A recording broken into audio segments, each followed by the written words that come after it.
So we're going to pretend that Denise has a distal radius fracture, which is one of the bones in the forearm, and in this case an extension fracture called a Colles. And we're going to use a SAM splint to try to splint that. I'm just noticing that this SAM splint is pretty wrinkled up. Now a little trick, you can actually take these when you're at home and you have nothing better to do and take a rolling pin and smooth these out, but they never return to normal. Over time they're a little hard to use, so I'm actually going to pull out a completely virgin SAM splint for this demonstration, if I have one, which I do. And there's nothing that makes me happier than a brand new SAM splint. So let's open this up. Today we're going to be putting what's called a sugar tong splint on Denise. By the way, on this brand new SAM splint, the SAM hasn't worn off, so you can see it is indeed a SAM splint, and it's brand new. And there's no way I can describe how happy a new SAM splint makes me. But we're going to put a sugar tong on Denise, and the reason it's called a sugar tong is because it looks like a sugar tong. Look, oh look, we have some sugar. So that's why this is called a sugar tong. And the reason we use a sugar tong is because you may remember there are two bones in the forearm. And if we just stick a splint on the top and the bottom of the forearm, we're not really limiting rotation. And by using a sugar tong, which ultimately will go around Denise's elbow, we'll be able to smush this down a bit and try to control rotation of her forearm, which is really important after any kind of fracture of the forearm, and in this case, a distal radius. The first thing that I like to do is approximate the fitting to the patient. Now obviously, if you've got a patient with a real broken arm, it's going to be really painful if we're trying to figure out how to put this on a broken injury. So what I usually try to do is find a friend, usually you're in a group, and I can find somebody about Denise's size and approximate the fitting on a non-injured patient. I could also approximate the fitting on her non-injured arm, or if I'm putting it on somebody that's about my size, I could actually form it to my own arm first, sort of a rough cut, and then transfer it to the patient with a minimum of manipulation. Today we're just doing a training, so I'm going to go ahead and fit it to Denise's injured arm, but know that I would not be normally manipulating a SAM splint over an injury. Again, I'm going to place the blue side against the patient. We'll flex Denise's arm about like this, and we'll go ahead and start the fit.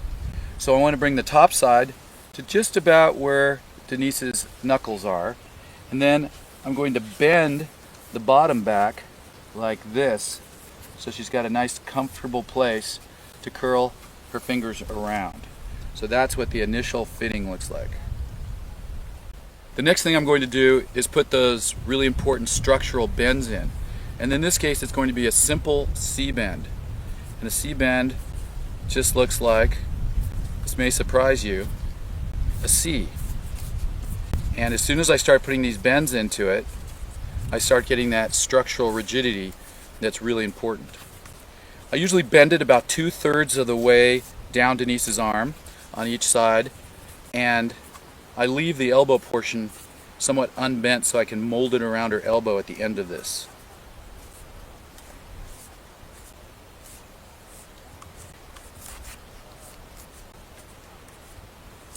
So now I have the SAM splint formed into some fairly rough structural bends.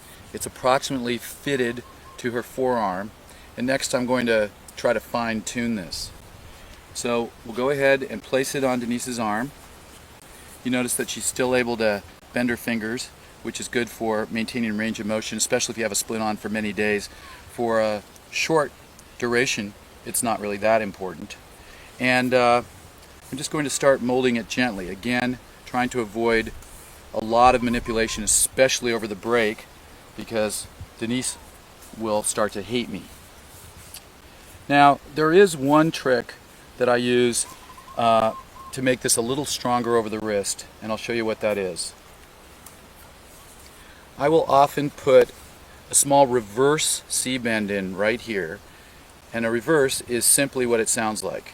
You take the C and you put a small reverse in the opposite direction right over the area of the wrist, and what that does is it makes it stronger over the area of the wrist where you're worried about too much flexion.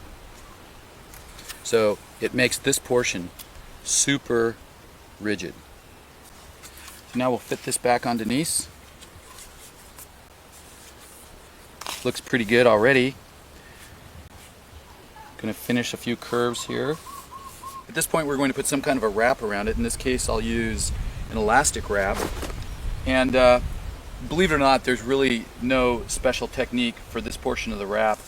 What I usually do is just try to make it as pretty as I can. You don't want it too loose and you don't want it too tight. I usually put a couple extra wraps at the beginning. And if there's any pressure, in this case on her thumb, I make sure that that's not going to cause any pain or pressure points. Then again, I just start doing a diagonal style wrap. And when I get to her elbow, I put a couple extra wraps in because we're really going to be molding that elbow in a moment, and I want that to be well contained. At this point I'm going to get some duct tape, and again, you have to have duct tape. It's really hard to improvise. Even birch bark and sap will not improvise tape. You just have to have it in your kit. So we'll take some duct tape here. You can move your finger.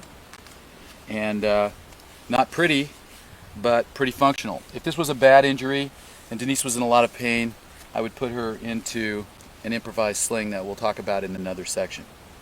At this point I'm going to take the elbow and I'm just going to bend this excess SAM splint material around and really try to mold it a little bit to try to increase the immobility around her elbow. So I just get the extra areas of SAM, sort of tuck them under, so it puts a little bit of compression around her elbow, which helps to limit this kind of rotation. Also, putting her into a sling really helps to limit rotation.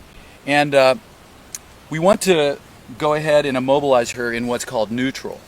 And even for doctor types, sometimes it's hard to remember what that is in this position. This is supination, this is pronation, but when you're in sling position, what does that mean? And usually when your hand is directly against your body like this, that's essentially neutral. That's neither supinated or pronated. And by the way, in medical school, I remember the way to remember this is in supination, you can carry soup in your hand.